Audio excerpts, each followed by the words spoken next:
Hello everyone and welcome to this cheeky extra episode of Jig Retro. This time I'm just going to be taking you through the CEX app, showing you how to best utilize it for your video game hunting needs really. The first thing I'd like to say is definitely set up an account with your own email address, the email address that you are likely to check in with regularly. This becomes important later when you're hunting for a very specific game that's not necessarily in stock at this exact moment. Okay, so let me quickly show you first how to search your local store. So let's say, for example, we're looking for Sega Saturn games. So that's under the retro gaming section.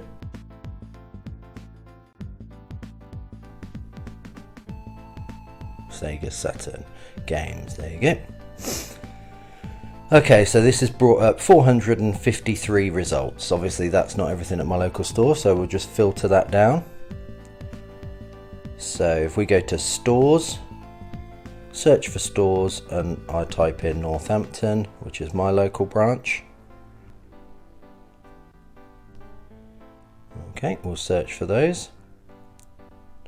Apply filters. So 15 results. So this is all of the Sega Saturn games that I could walk into one of my two local CEX and pick up right now.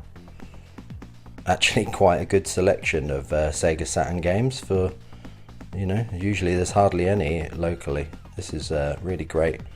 Virtua Racing there, I'd be tempted at the bottom. I'd be tempted by that. I've just recently picked myself up a Sega Saturn racing wheel, which is really cool. So any excuse to buy some racing games for me. So basically doing that saves me, potentially a trek into one of the two stores. It's all right here, clear as day. What I have noticed, especially with the CEX in town, is not all of their retro stuff will be on display. Some of it will be in drawers. Now for that particular branch, I'm quite pleased about that because the sun beams down on their front window and it would just bleach everything that was in that window. So yeah, I'm glad they put it away. So yeah, this saves me bothering the staff asking about different things. For example, I can just say, you know what, I'm really interested in this Darius 2. I believe you have it in store, and they can go and find it for me.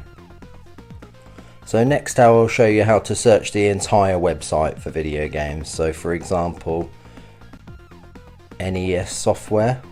So if we go to, again, retro, it's the big section for me, especially being a retro game collector. Retro gaming, and we're looking for NES.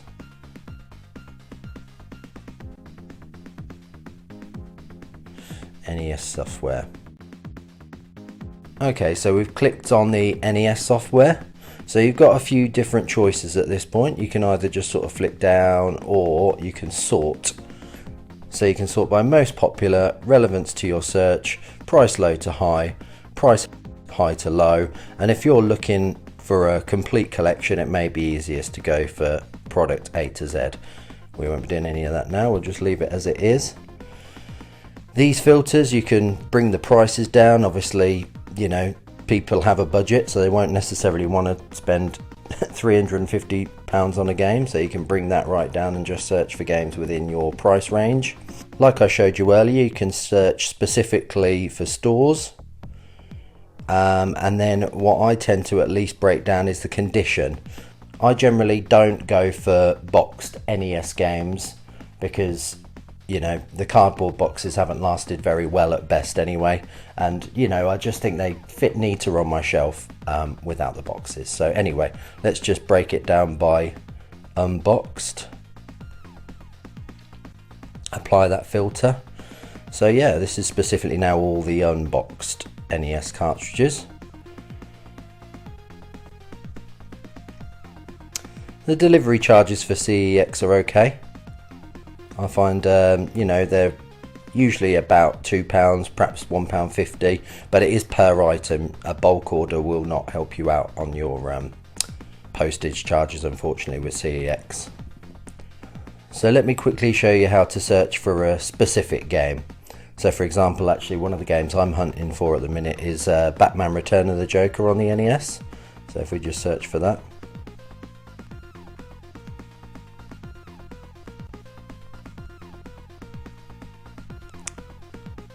Oh, not the Game Boy version, sorry, we want the NES version. Okay, so you can see here Batman Return of the Joker unboxed, £35 on CEX. Now that is currently not in stock on the website at all, but what you can do, like I say, this is where your email is really important to log in with on the website. If you click the alert me, I will receive, it says at the bottom, thank you, I will receive an email when the product is back in stock. And basically if it's a really, you know, highly sought after game, as soon as you receive that email you want to get on it. One very important thing, just to make sure you don't get really stiffed by the prices that CEX are charging you, is to check what a game like this would perhaps be going for on eBay. So we'll search on eBay for Batman Return of the Joker.